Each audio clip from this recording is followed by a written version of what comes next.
Fala nação, quer acompanhar tudo sobre o Mengão, matérias esportivas, melhores momentos? Então já não perca tempo e se inscreva no nosso canal. Também não se esqueça de deixar seu like e ativar o sininho das notificações para não perder mais nenhum vídeo. Saudações rubro-negras e fique com o vídeo. Abraço.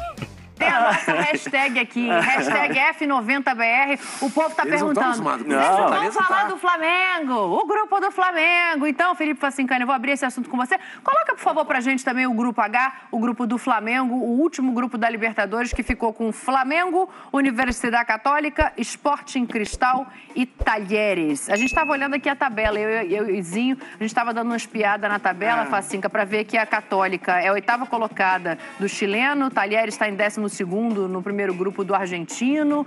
Não dá para dizer também que o Flamengo pegou um grupo difícil, né? Não, o Talheres, o que tinha de melhor era o Medina. Calma lá. E o time teve desmanche, né? Alguns jogadores deixaram a equipe, que foi muito bem no argentino da temporada passada com o Medina, que agora está no Inter. Então acabou perdendo o norte que ele tinha. O Sporting Cristal tem a tradição de ser sempre o campeão peruano, mas chega em Libertadores e não orna, né? Os times peruanos não são muito competitivos, como a seleção tem sido agora nas mãos do Gareca, né? Sim. Exatamente, né? E a Católica, no ano passado, por exemplo, o Palmeiras pegou a Católica, sem sofrimento.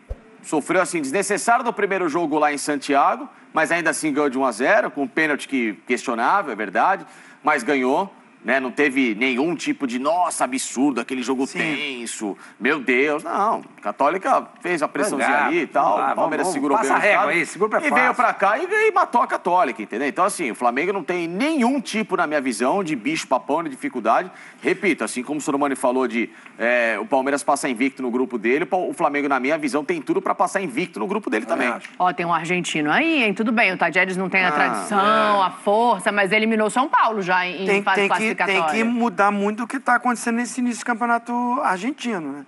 Pela tabela que a gente colou aí, deu uma olhadinha. Segundo, né? Mas assim, a minha opinião que eu dei pro Palmeiras é a mesma. Para mim, Palmeiras e Flamengo vão brigar para ver quem é o que faz mais pontos para ter essa melhor campanha.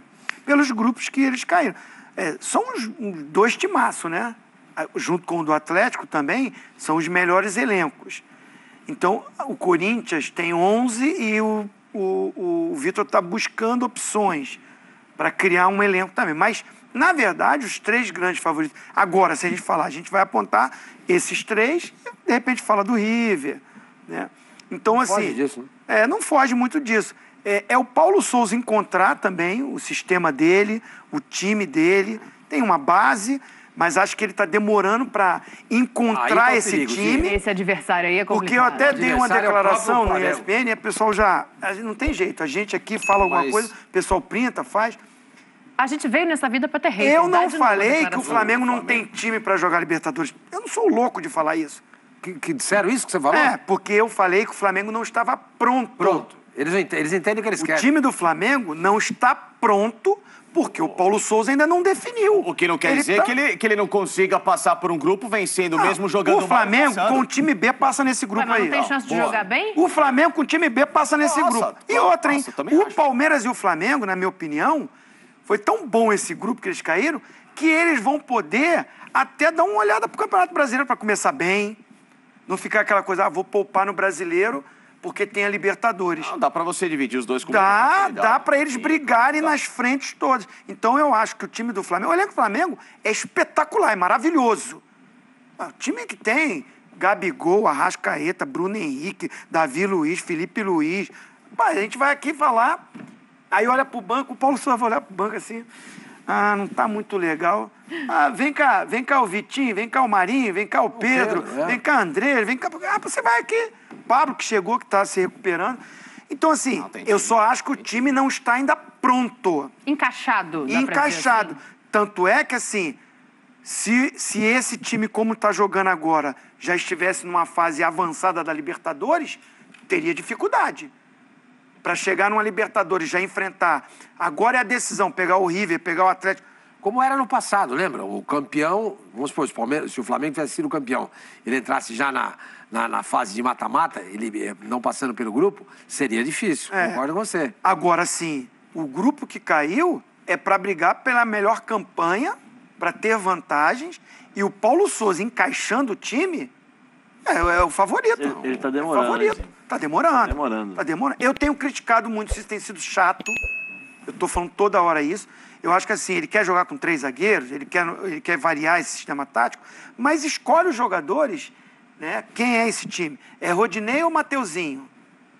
É Felipe Luiz de terceiro ou quarto, que eu bato na tecla aí. Eu acho que ele constrói com 3, mas não defende com 3. Eu não vejo o Flamengo defendendo com 3 zagueiros. Você tem que ter 2 alas muito competentes. O Flamengo não tem alas, ele tem improvisos. E muda muitas peças, vamos dizer. O Everton Ribeiro que é criticado. Mas o Everton Ribeiro brilhou jogando pelo lado direito. Sim, claro, não dá pra você O meter Everton ele Ribeiro, lá não. esquecidinho lá de meia aberto pela esquerda, não tem mais velocidade para fazer isso. Não. Ele vai ficar intermediária. O Lázaro engoliu ele na posição. O Lázaro vai fazer melhor a função. Claro, e ele vai ocupar uma faixa de campo que o Arrascaeta gosta de jogar. E no início, o próprio Paulo estava jogando o Arrascaeta muito pelo lado direito. E ele aí depois ele viu, trouxe ele mais centralizado, caindo para a esquerda. Vem por dentro da esquerda. A mesma coisa assim. Cara, o Gabigol é o artilheiro que é.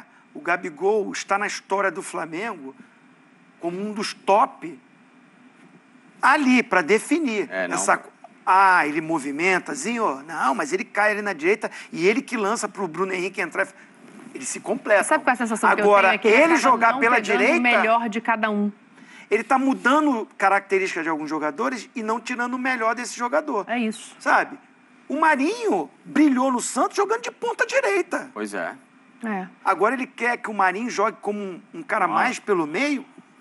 O Zé Elias, ele tem o contato do Paulo Souza. Meia hora desse telefone aqui comigo e com o Zinho. Isso, meia horinha. Não, mas eu gosto dele. Eu tô acreditando no trabalho dele. Ele é um cara inteligente. Ele é inteligente. Já era pra ter algo melhor. A fala dele, as entrevistas dele, tu vê que o cara é conhecedor. Claro. Como ele fala, as visões. Ele cobra do jogador que esse time do Flamengo tava precisando. Ser cobrado. Zinho, às vezes... Os caras estavam muito assim, ganhamos tudo. Ele chegou e mexeu com todo mundo. Mas esse, pra mim, era o principal ponto de mudança. Isso é legal dele. Às vezes, o principal ponto de mudança no Flamengo não era a questão tática.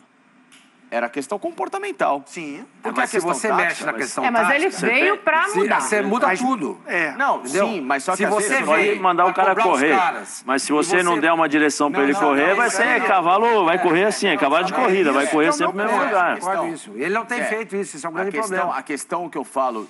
tática do Flamengo é que você podia manter o sistema que ele jogava, mas talvez mudando as peças e tirando zonas de conforto para alguns caras que estavam se sentindo, tô aqui, né? Aqui ninguém me mexe.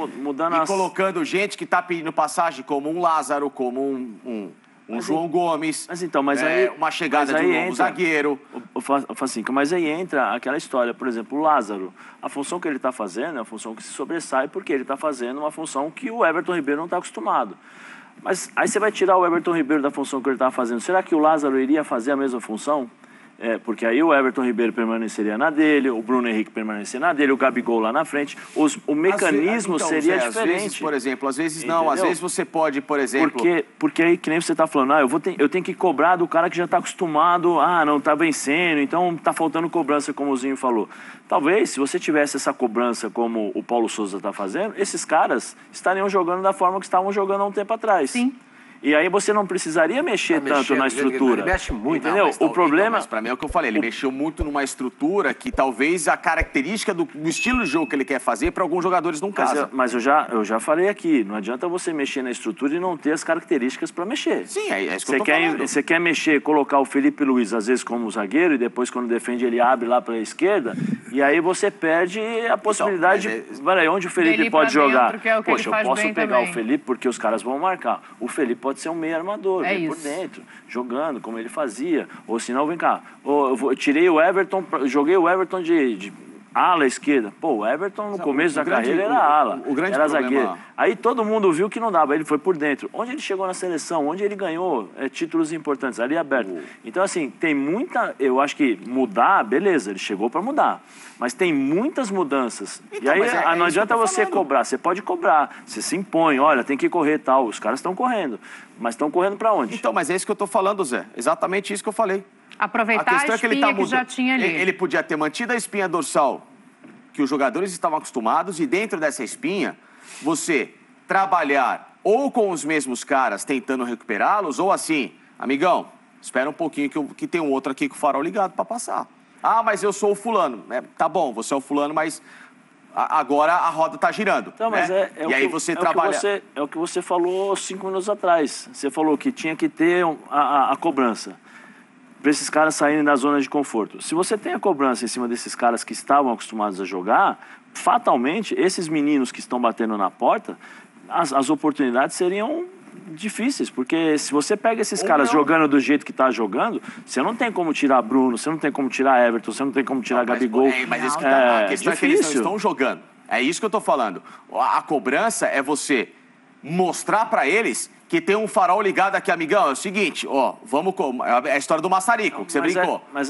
Acendi o maçarico, vambora. Mas é o que eu tô dizendo, se você cobra os caras vão jogar o nível que eles estavam jogando antes. E aí você não tira eles do time. Aí você não tem como tirar esses caras do time, porque se tá faltando, e é uma coisa que nós estamos falando o tempo todo, desde a final lá, que a gente já discutiu... Mas se eles jogarem do nível que eles jogam, é maravilhoso pro Flamengo. Então, por isso que eu tô dizendo, se você tem a cobrança, que é o que nós sempre falamos... Não precisa mexer mais nada. Não precisa mexer mais nada, porque você vai mexer num time que, porra... A gente tá entrando mesmo. Não, isso pode, isso tá liberado, fica tranquilo. É vírgula no Rio de Janeiro. É isso. Deixa eu ir pro Rio de Janeiro para ouvir o Marcos Braz e o Spindel, que conversaram com o Pedro Henrique Torre sobre esse grupo da Libertadores, sobre como o Flamengo está se preparando. Vamos ver se ele fala.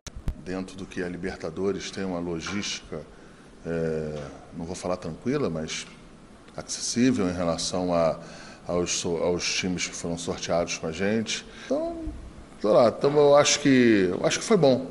Eu acho que foi bom para o Flamengo, foi razoável e agora ver como é que vai ser isso, vai ser muito importante, o encaixe dos jogos com os times que a gente vai jogar aqui do Campeonato Brasileiro. Eu acho um fator importante foi a gente ter fugido da altitude e Libertadores, de novo, é uma competição que você não pode escolher adversário, tem que estar com a mentalidade muito forte. E a outra questão é o calendário brasileiro, que tem uma quantidade, uma sequência de jogos enorme. A gente conversa bastante, ele tem a ideia muito clara de por que é tão importante, além das questões de competitividade, subir o nível do elenco como um todo, de ter todo mundo sempre à disposição para poder enfrentar esse calendário tão duro.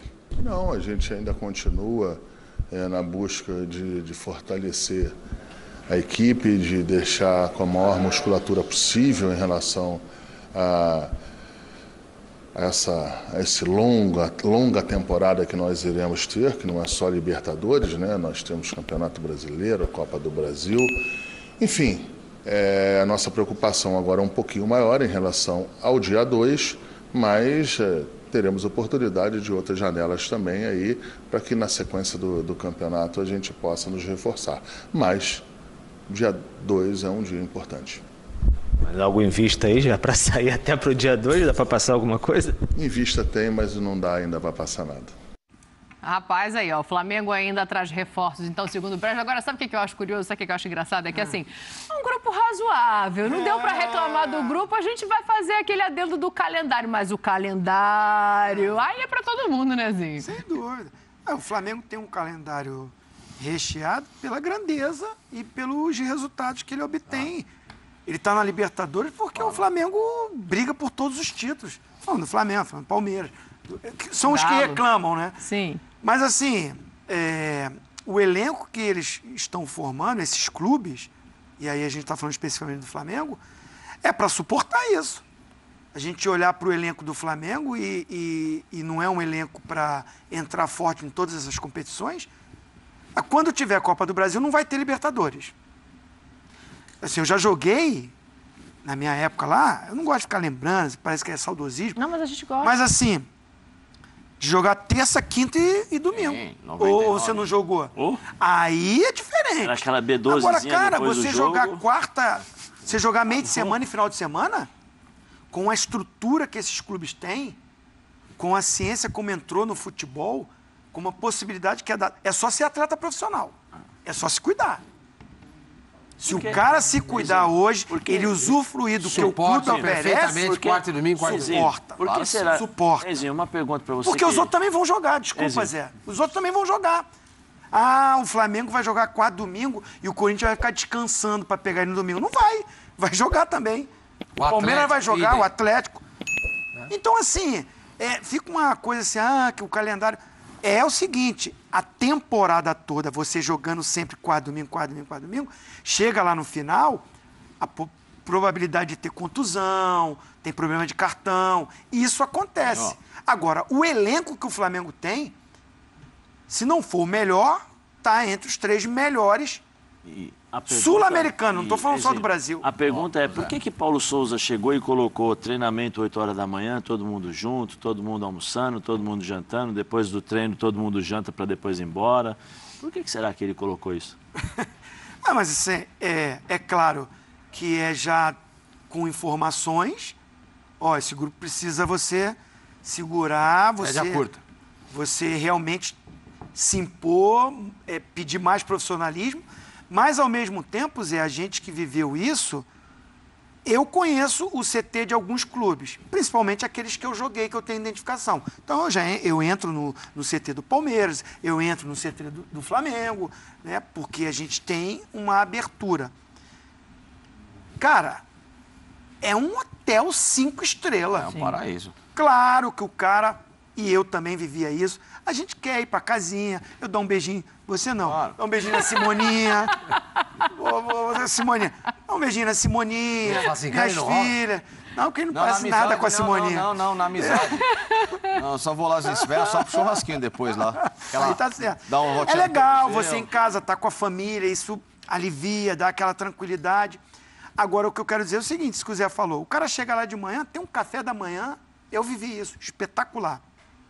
E é até bom, porque, às vezes a tua funcionária não chegou em casa ainda. Às vezes vai direto, a tua esposa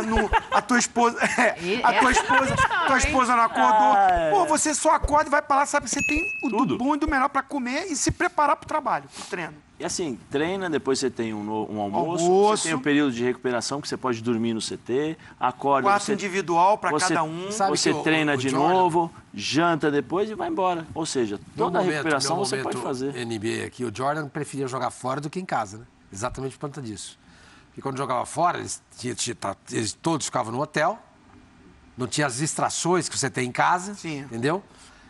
Gente pedindo ingresso para assistir o jogo, um filho pequeno chorando, a mulher com um problema qualquer ali, alimentação. Ele fala assim, a melhor coisa que quando a gente jogava fora, quando estava on the road, né, quando eles falam lá, era que eu mais gostava. O Vinícius Júnior ontem tinha 120 convidados dele no Maracanã para ver o jogo da seleção. Como é que você administra isso?